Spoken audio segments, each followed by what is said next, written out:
우리가 전류 배웠죠? 전류는 전압에 의해서 흐를 수 있는 거. 전하가 이동하는 게 전류죠.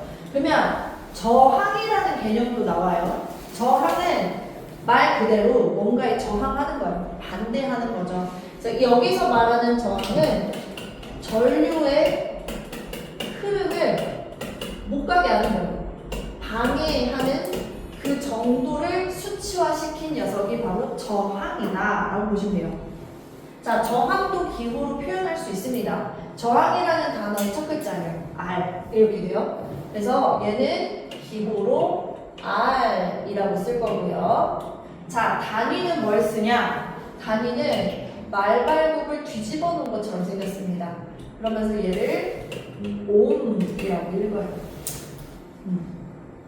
그래서 옴이다. 그러면 항상 우리가 저항에 대해서 얘기를 할 때 그림을 그리면서 비교를 해봐요. 여기에는 이렇게 글로 써 있거든요. 이걸 그림으로 한번 표현을 해볼게요. 자, 동체가 두 가지 형태가 있어요. 하나는 길이가 엄청 짧아요. 하나는 면적은 같은데 길이가 이만큼 길어요. 둘의 단면적은 동일합니다. 자, 그랬을 때 여기를 누가 지나가는 거예요? 전하가 지나가는 거잖아요. 그러면은 지나가면서 더 힘든 곳이 어디일 것 같아요? 1번과 2번 도체가 있다면 1번 도체, 2번 도체 중에서 전하가 이동할 때 힘든 곳. 사람이랑 생각해도 좋아요.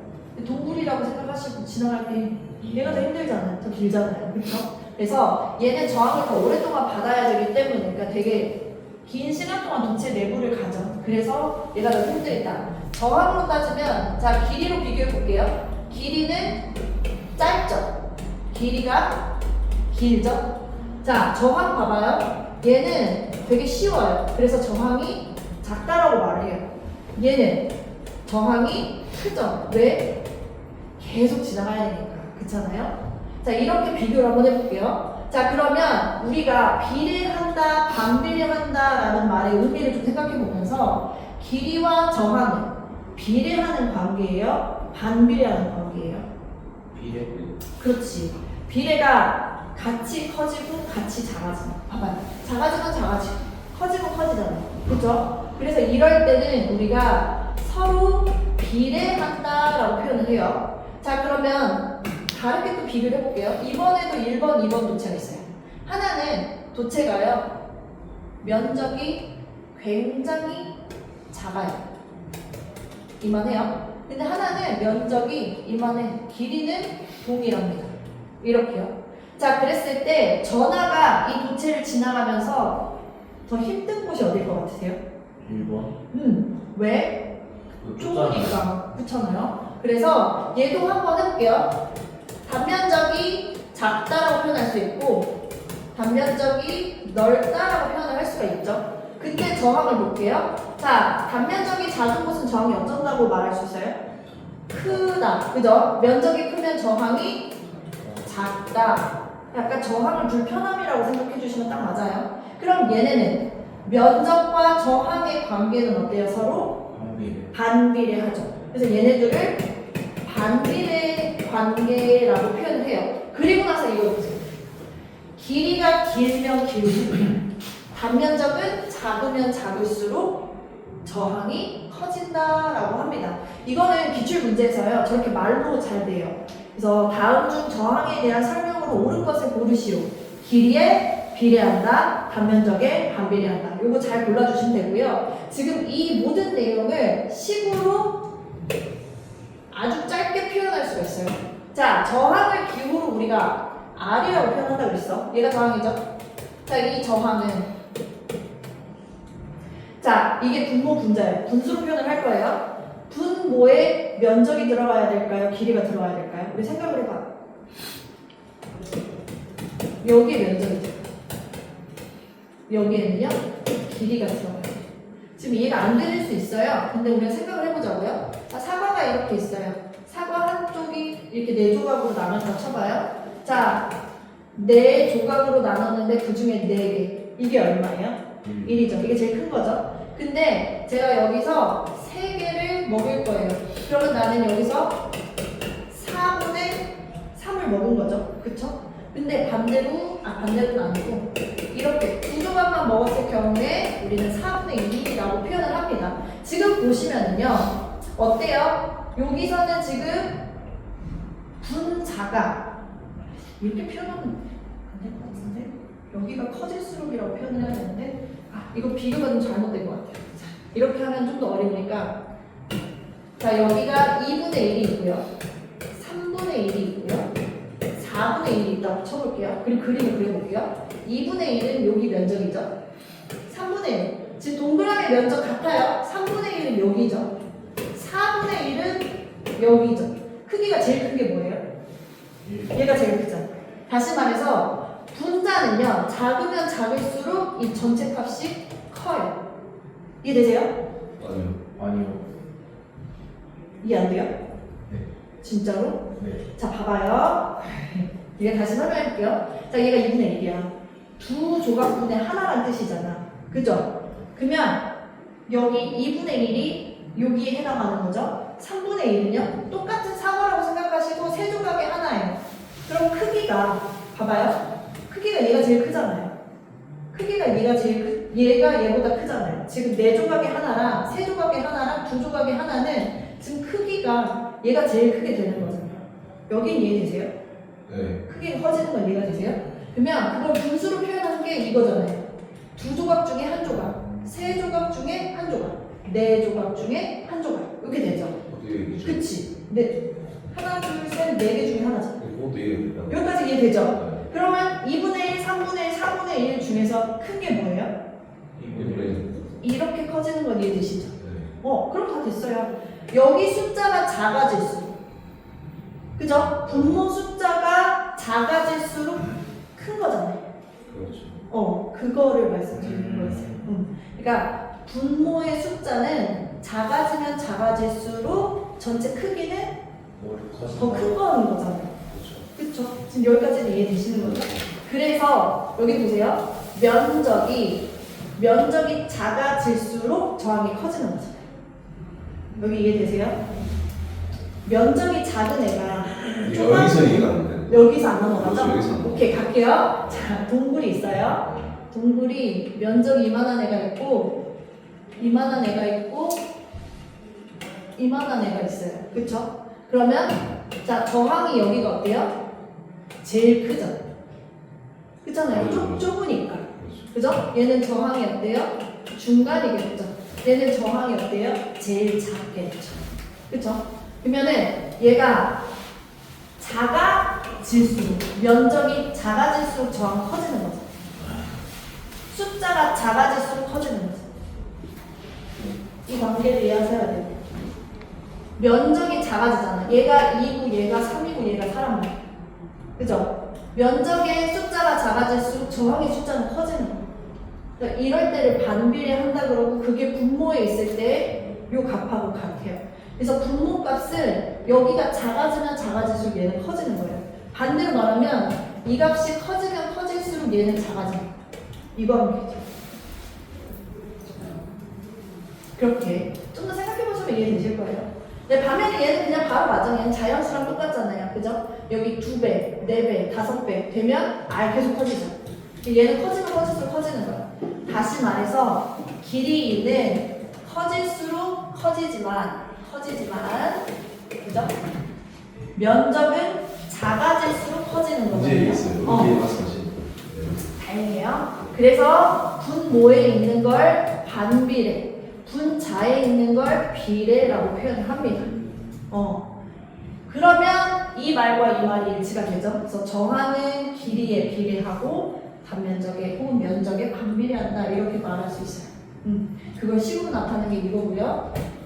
자, 싫어하시는 거긴 하지만 기호로 표현해야죠. 다시 한번 얘는 저항이라는 거.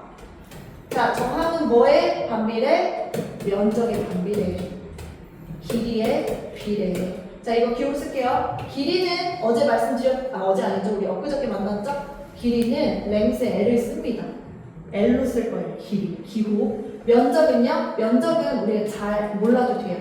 이거는 문제에서 다 줘요. 면적이 A일 때, 면적이 S일 때 이렇게 다 줄 겁니다. 그래서 그렇구나 하고 그냥 받아들이시면 돼요. 길이는 기본적으로 알고 계시면 되고요. 자. 면적이 A일 때랑 S일 때랑 똑같아. 그냥 똑같은데 네, 그냥 표현을 다르게 해요. 먼저 푸는 네, 지장 전혀 없어요. 그냥 문제에서 줄 거거든요. 네. 면적이 S라고 할 때 뭐 이런 식으로. 자, 그럼 이제 우리 단위 체크하고 갈게요. 저항의 단위는 뭐였어요?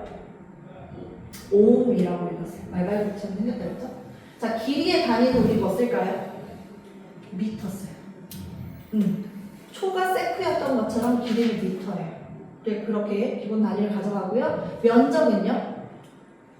가로 곱하기 세로잖아요, 면적. 그쵸? 미터 두 번 곱한 거죠? 네. 이렇게 가죠. 이렇게. 그래서 그렇게 보시면 되겠습니다. 그렇구나. 라고 보시면 되세요. 자, 이게 정확이에요. 이 문제 되게 잘 나와요.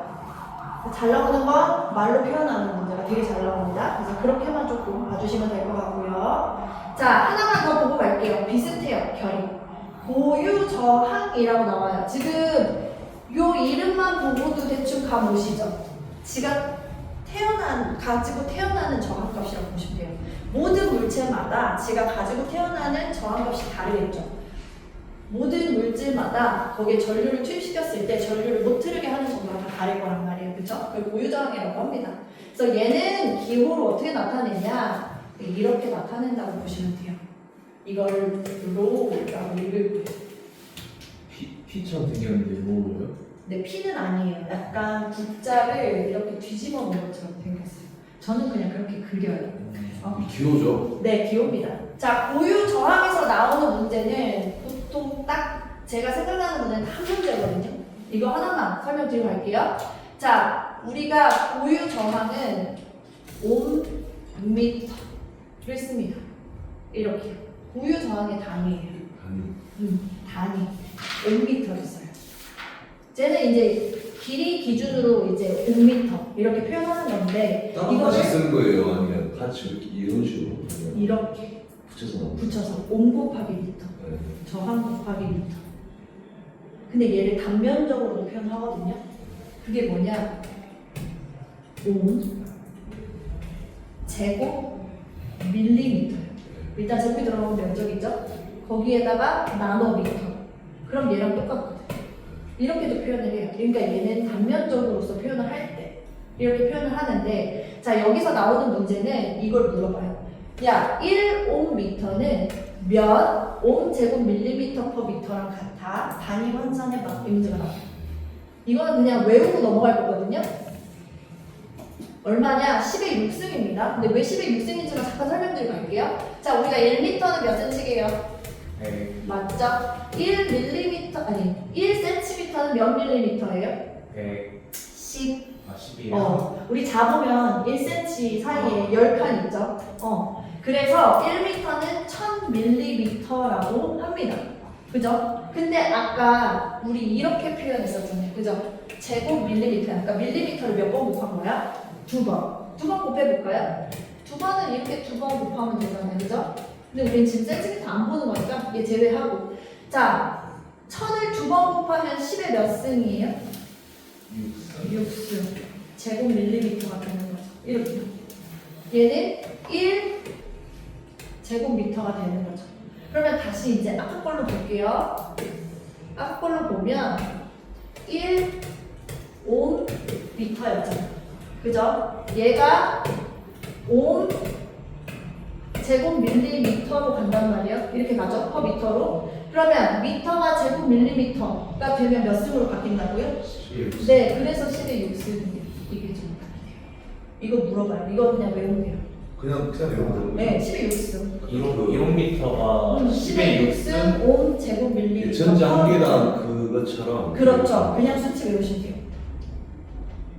그래서 고유저항에서 문제 나온다? 네, 이거 제일 많이 나와요. 그래서 네, 요거 하나 보시고 넘어가시면 되겠습니다. 자, 그러면 이 관련 문제가 뭐가 나오는지 한번 풀어볼게요.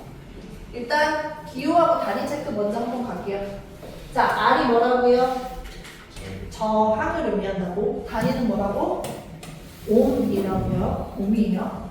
자, 길이. 얘는 이제 이렇게 쓸 거예요. 똑같은 L이죠. 숫자 L이에요. 길이를 나타내고 기준 단위는 미터 이렇게 한다고요. A라고 표현하고 S라고도 표현을 많이 해요. 면적을 의미하고요. 가로 곱하기 세로 미터 곱하기 미터가 되는 거죠. 그래서 두 번 곱했다 제곱미터다 이렇게 보시면 되겠습니다. 그 L이랑 A는 뭐라고 불러요? 길이 면적? 아 보통 A 전에 배웠던 뭐 얘는 이제 감별하는 거 그런 이름이 있나 해서. 아니요 그렇진 않아요. 아 그래요? 그냥 그렇진 않고 네 길이 면적 그리고 얘는 이제 로마자나 그리스어도 아니기 때문에 짬을 일으키는 거 없고 그대로 그냥 우리가 아는 그 글자 그대로 알고 있어요? 없는 거. 그렇죠. R은 그냥 저항 이렇게 보시면 돼요. 예제 문제 한번 보고 갈게요. 자, 전선의 길이를 4배로 늘렸대요. 그러면 지금 이거 보지 않을 거예요. 이렇게 보지 말고 이렇게 바꿔볼게요. 자, 전선의 길이를 4배로 쭉 늘렸어요. 그러면 저항은 어떻게 돼요? 저항은 어떻게 돼? 길이가 늘어났잖아. 원래 이렇게 이만했던 길이가 이만큼 늘어났어요. 커지죠. 그렇지. 저항 커지죠. 몇 배 커져요? 네. 4배 커져요. 자, 근데 그 저항 값을 무슨 저항 값으로 유지시키고 싶대요? 처음 값을 유지시키고 싶대요.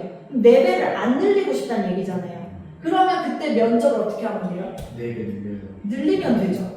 면적이 이만했던 걸 4배 이렇게 늘려주면 돼요. 그러면 도체 길이를 아무리 늘려도 넓어졌기 때문에 다시 제자리로 돌아가는 거죠. 이렇게요. 자, 그러면 면적을 어떻게 하면 된다?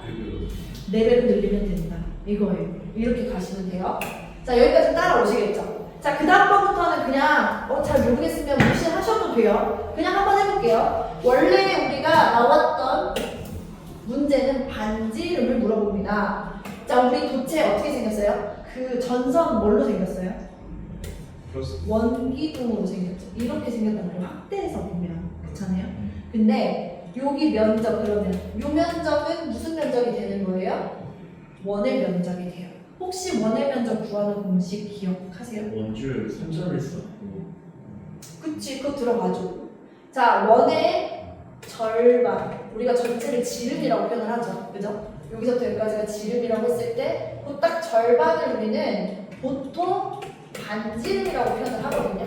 반지름은 소문자 R로 이렇게 써요. 보통. 그래서 그냥 그런가 보다 하시면 되고요. 자, 이 원의 넓이를 구하는 공식은요. 방금 말씀하신 원주율이죠. 파이. R의 제곱과 같다. 이렇게 표현을 합니다. 그냥 그렇구나 알고 넘어가시면 돼요. 자, 그러면 다시요. 아까 면적, 이 A가 몇 A로 늘어나면 된다고 하는 거예요? 4배 늘어나니까 4A가 되면 되잖아. 원주율은 바뀔 리가 없죠. 얘는 그냥 항상 똑같으니까 3.14를 갖고 있으니까 반지름을 가지고 4 면적을 만들면 되는 거야. 그러면 몇 R이라고 표현해볼까요? 얘를 제곱했을 때 4가 나와요. 몇 R을 2번 곱해야 4가 나와요? 네, 맞아요. 이렇게 되는 거죠. 그럼 반지름을 몇 배로만 증가시켜주면 되는 거예요? 2배. 그래서 반지름을 2배 시켜주면 공식 때문에 면적이 4배가 되는 그런 마법이 발생해요. 그래서 반지름으로 물어보면 정답이 몇 번이 되는 거예요? 네, 2배로 늘면 된다가 되는 거예요. 그렇구나 하고 넘어가시면 돼요. 네. 이런 것도 시험에 나왔었어요. 근데 많이 안 나와. 그냥 그렇구나 하고 넘어가시면 돼요. 자, 그럼 여기도 봐봐요. 여기도 도선의 반지름으로 안 할게요. 면적으로 갈게요. 도선의 면적이 2배가 늘어났대. 그러면 저항은 어떻게 돼요? 반으로 줄어요. 그치, 반으로 줄죠. 반으로 줄면 2분의 1배 감소한다. 이렇게 말할 수 있겠죠? 자, 그럼 다시 우리 반지름으로 가봐요. 반지름과 면적은 서로 몇 배 차이가 나요? 4배. 제곱배. 아, 제곱. 그치. 그러면 2분의 1배를 지금 아니지. 면적이 2배 늘어났다는 건 면적은 몇 배 늘어난 거랑 같아요? 반지름이 2배니까 면적은 4배 늘어난 거랑 똑같잖아. 왜? 반지름의 제곱이 면적이니까 얘를 2배 시켰으니까 얘는 4배가 되잖아요. 그렇구나 하세요. 그러니까 얘는 몇 분의 몇으로 준다라고 하면 돼요? 네, 그래서 결국에는 저항 사분의 1로 준다. 그냥 이 말 하는 거예요. 기출이 있어서 풀어보는 거고요. 아까 이것만 제대로 이해해 주셨으면 됐어요. 자, 이제 우리가 1교시 때 저항이라는 개념을 배웠어요. 복습하고 넘어갈까요? 자, 저항은 기호로 R을 쓴다. 그죠? 단위는 옴을 쓴다. 좋아요. 자, 얘를 식으로 정리하면 뭐에는 반비례, 뭐에는 비례. 또그 면적이랑 면적에는 반비례, 길이에는 비례 이렇게 쓴다고 그랬죠? 그렇죠? 자, 이거 말고 얘 이름이 뭐예요? 그쵸? 지가 가지고 태어나는 장학가. 자, 얘는 우리가 단위를 5m를 쓴다고 그랬어요. 맞죠? 그래서 5m를 쓰는데 1옴미터는 몇 단면적으로 표현한 제곱 밀리미터 퍼 미터하고 같을까요? 10의 6. 네, 10의 6승이요. 여기까지 봤어요. 이거는 외워주시면 되겠습니다. 자, 그럼 지금 이 시간은 얘네들하고 완전 반대 개념 배울 거예요. 우리가 저항은 전류를 못 흐르게 하는 정도였죠? 이번에는 얘를 반대로 생각해보면 전류가 또 얼마나 잘 흐르는 애냐를 수치화시킬 수 있다고요. 이거를 우리는 이름이 좀 어려워요. 컨덕턴스라고 표현할 거예요. 그래서 컨덕턴스란 전류가 잘 흐르는 정도 혹은 통하는 정도를 수치화시킨 거다 이렇게 보시면 되겠어요. 엄청 쉬운 게 만약에 저항이 2옴짜리 도체가 있대요. 그러면 얘를 반대로 생각해서 이 녀석의 전류가 잘 흐르는 정도는 얼마라고 말할 수 있을까요? 2분의 1. 뒤집으면 되니까. 우리가 자연수는 1분의 2, 1분의 3, 1분의 4 이렇게 표현하거든요. 1분의 1을 뒤집은 게 2분의 1이잖아요. 그쵸? 그래서 이렇게 표현하시면 돼요. 자, 얘도 마찬가지야. 저항일 때 우리가 옴이라고 불렀거든요. 얘를 영어로 표현하면 OHN 이렇게 씁니다. 이렇게요. 그러면 단위가 어떻게 되는지 아세요? 되게 웃겨요. 옴을 뒤집으면 돼요. 얘 뒤집었죠? 완전 반대로 뒤집었죠? 그리고 얘가 거꾸로 쓰면 돼요. NHO 이거 어떻게 읽어요? 오. 근데 이게 이름 뭐예요? 이렇게 설명드리면 되겠죠? 그래서 R과 컨덕턴스는 앞으로 기호로 G라고 쓸 겁니다. 기호가 계속 늘어나고 있어요. 컨덕턴스는 R과 완전히 반대다. 그래서 얘를 식으로 나타내면 어떻게 쓸 수 있어? 이렇게 쓸 수 있는 거예요. 이걸 우리가 두 글자로 역수, 거꾸로 수란 뜻이죠. 역수이다 라고 표현을 합니다. 반대로 저항도 누구의 역수가 돼요? 컨덕턴스의 역수가 돼요. 반대다 라는 뜻이에요. 그래서 이렇게 보면 되고 나중에 이제 우리가 회로에서 회로값을 주고 계산하기를 시킬 거란 말이에요. 그때 뽑겨나 컨덕턴스가 얼마입니다 라고 주면 우리는 그냥 지금부터 규칙이야. 다 뭘로 바꿀 거라고요? 저항으로 바꿔서 계산할 거예요. 예를 들면 컨덕턴스가 뭐 0.5모래요. 얘 몇 옴이랑 똑같은 거예요? 5옴이요?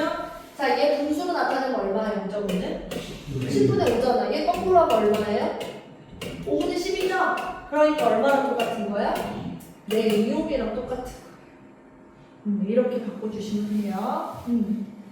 자, 얘가 저항의 반대였어요. 얘가 누구? 컨덕턴스. 이번에는 누구의 반대냐? 이 녀석의 반대입니다. 얘가 누구였어요? 고유저항. 지금 타고 나는 값이잖아. 얘도 마찬가지라는 뜻이죠. 그래서 고유저항 반대로 한 게 도전율이에요. 똑같은 말로 전도율. 의미는 뭐예요? 전류를 잘 통하게 하는 정도, 통하는 정도, 뭐 흐르는 정도, 뭐 흐르기 쉬운 정도 이렇게 표현을 합니다. 근데 저기에서는 크게 시험에 나오는 거는 없어요. 뭐만 한 문제 나오냐? 우리 아까 고유 저항의 단위가 뭐였어요? 5m였단 말이야. 그러면 얘를 전도율 혹은 도전율의 단위로 바꾸면 어떻게 바꿀 수 있어요? 이렇게 바꿀 수 있거든요. 맞아요? 왜냐면 얘잖아. 1분의 5m랑 똑같은 거잖아. 자, 모든 자연수는요. 자, 다시 한번 갈게요. 1, 2, 3, 4, 5가 있죠. 그죠? 이거는 1분의 1, 1분의 1, 1분의 3, 1분의 4, 1분의 5가 같습니다. 자, 한 번 더 할게요. 2 곱하기 3이래. 얘는 뭐하고 같아? 분수 따지면 1분의 2 곱하기 1분의 3과 같아요. 그죠? 그러면 이거를 반대로 해봐. 반대로 하면 어떻게 바뀌어요? 2분의 1 곱하기 3분의 1과 같다고요. 이해돼요? 그게 그거야. 얘가 2가 5이고 3이 미터라고 하면 얘 역수는 어떻게 돼요? 5분의 1 곱하기 미터분의 1이 되는 거야. 이건 아시겠어요?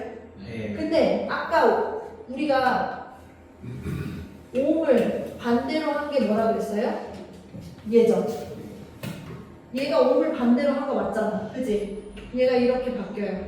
이렇게 쓸 수 있어요. 그러면 단위가 어떻게 돼요? 아, 선생님 그러면 얘 단위를 여기다 다시 한번 써볼게요. 모 퍼 미터라고 말할 수 있겠네요. 네, 맞아요. 이거예요. 이 문제가 딱 한 문제 있어요. 관련 문제. 이거 말고는 없어요. 그래서 그래서 도전율은 이 도전율이 의미하는 게 뭔지 아시면 되고요. 두 번째 이거는 뭐 모르셔도 상관은 없어요. 우리 책에 또 문제는 한 문제 정도 있으니까 이따 한번 또 풀어볼게요. 이거하고 단위 다시 한번 체크하고 넘어갈게요. 자, G가 의미하는 게 뭐다? 컨덕턴스다. 컨덕턴스가 의미하는 게 뭐예요? 전류가 흐르기 쉬운 정도. 자, 얘는 누구하고 정반대다? 저항하고 완전 반대다. 그래서 단위도 이 저항에 옴을 뒤집어 놓은 것과 같고 이름도 모라고 읽는다. 자, 고유저항 다시 한번 나왔어요. 고유저항은 우리가 옴미터라는 단위를 쓴다. 하나 더 있었죠. 옴 제곱 밀리미터 퍼 미터. 단면적으로 표현할 때는. 자, 면적도 나왔어요. 면적은 제곱미터다. 우리 다시 한번 봐봐요. 우리 이렇게 표현하거든요. 시그마. 얘를 뭐라고 할 거냐면 도전율. 이거 진짜 1도 필요 없어요. 이거 몰라도요. 우리 도전율이 의미하는 거는 얘랑 똑같죠. 전류가 흐르기 쉬운 정도. 지가 가지고 태어나는 값. 자, 얘 단위는 뭐다? 옴 미터분의 1이다. 이거예요. 이건 뭐와 같다? 5분의 1이 뭐죠? 모 퍼 미터와 같다. 여기까지 같다. 이거 잘 모르겠으면 그냥 버려도 돼요. 다시 한번 말씀드리지만 중요한 문제 아니에요. 이게 훨씬 중요해요. 의미가. 자, 이번에는 먹는 문제 가겠습니다. 우리가 도체와 부도체 그리고 반도체에 대해서 얘기를 하려고 해요. 자, 이거는 바로 알잖아. 도체는 전기가 잘 통해요? 안 통해요? 잘 통해. 도체는 전기가 잘 통하는 물질을 도체라고 해요. 그렇기 때문에 전기 저항이 작을수록, 다른 말로 말하면 도전율이 클수록, 그쵸? 도전율은 전기 저항의 반대 개념이니까 좋아요. 자, 이거는 외워주셔야 돼요. 좋은 도체의 예에서 도체의 예시가 4가지가 나오는데요. 항상 이 순서대로 외워주실게요. 우리 책에 나왔습니까? 나와 있어요. 제가 페이지 알려드릴게요. 알루미늄입니다. 자, 고유 저항이 얘가 제일 작아요. 고유 저항이 알루미늄이 제일 커요. 저항이 작을수록 좋은 도체라고 말씀드렸죠. 그쵸? 근데 고유 저항이 제일 작은, 제일 좋은 도체가 은이라는 뜻이 되겠죠. 그래서 은, 구리, 금, 알루미늄의 순서로 4개는 반드시 암기해주세요.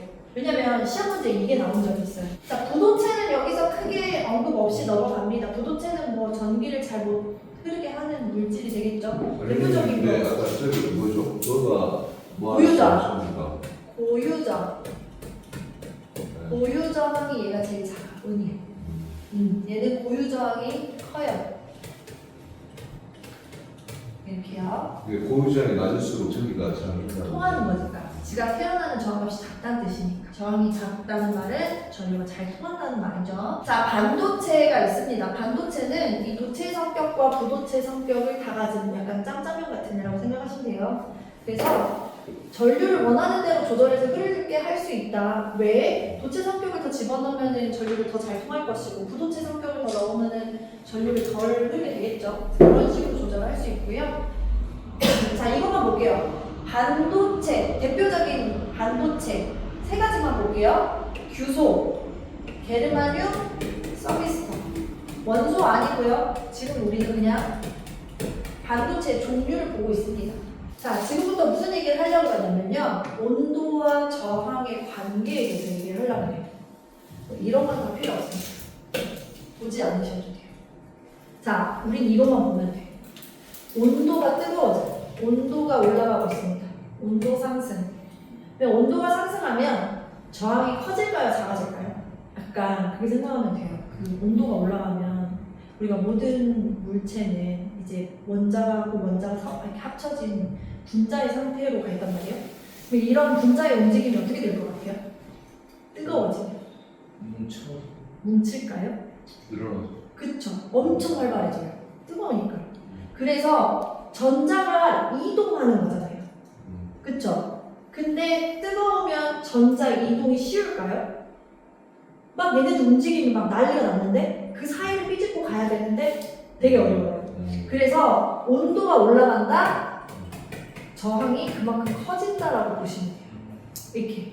그래서 온도가 올라갈수록 저항이 커진다. 이런 녀석들이 바로 도체의 특징입니다. 그래서 보시면 우리 지금 그 페이지 그대로요, 선생님. 18조. 도체와 반도체 해놓고는 거기에 정온도 개수, 고온도 개수 써있죠. 그래서 온도가 올라갔을 때 저항이 같이 올라가는, 이거 비례 관계라고 표현을 했었죠. 그걸 우리는 정온도 특성 혹은 정온도 개수 이렇게 표현을 하거든요. 이걸 그냥 플러스 하나라고도 표현을 해요. 그래서 정특성을 가진다. 이렇게 보시면 돼요. 걔네들이 대표적인 게 4개죠. 우리 방금 외웠어. 누구? 은, 구리, 금, 알루미늄. 그쵸? 얘네들이고. 자, 반대예요. 온도는 올라가거든요. 근데 저항이 뚝 떨어지는 애들이 있어. 얘네들이 누구? 바로 반도체가 그래요. 그쵸? 그러면 얘가 온도가 낮으면 낮을수록 저항이 얘는 커지는 거잖아요. 그쵸? 서로 반비례 관계니까요. 그래서 앞에 보시면 어떤 말이 있었냐면 이런 얘기가 있었어요. 반도체의 특징 중에 하나는 만약에 온도가 굉장히 낮아진다? 저항이 엄청 커진다는 뜻이죠. 그러면 전류가 잘 통해 못 통해? 못 통해. 그래서 절연체로 쓸 수 있다는 뜻이 여기서 그래서 이런 말이 나와요. 요거 사지선다의 내용으로 나올 수 있습니다. 그래서 반도체의 특징, 낮은 온도에서는 전류를 아예 안 통하게 할 수도 있다라는 뜻이 되겠죠. 그래서 이걸 우리는 부온도 특징, 부특징 부온도 개수라고 표현하고 얘는 마이너스 이렇게 표현을 합니다. 종류가 누가 있다고요? 규소, 게르마늄, 서비스터 정도만 보시면 돼요.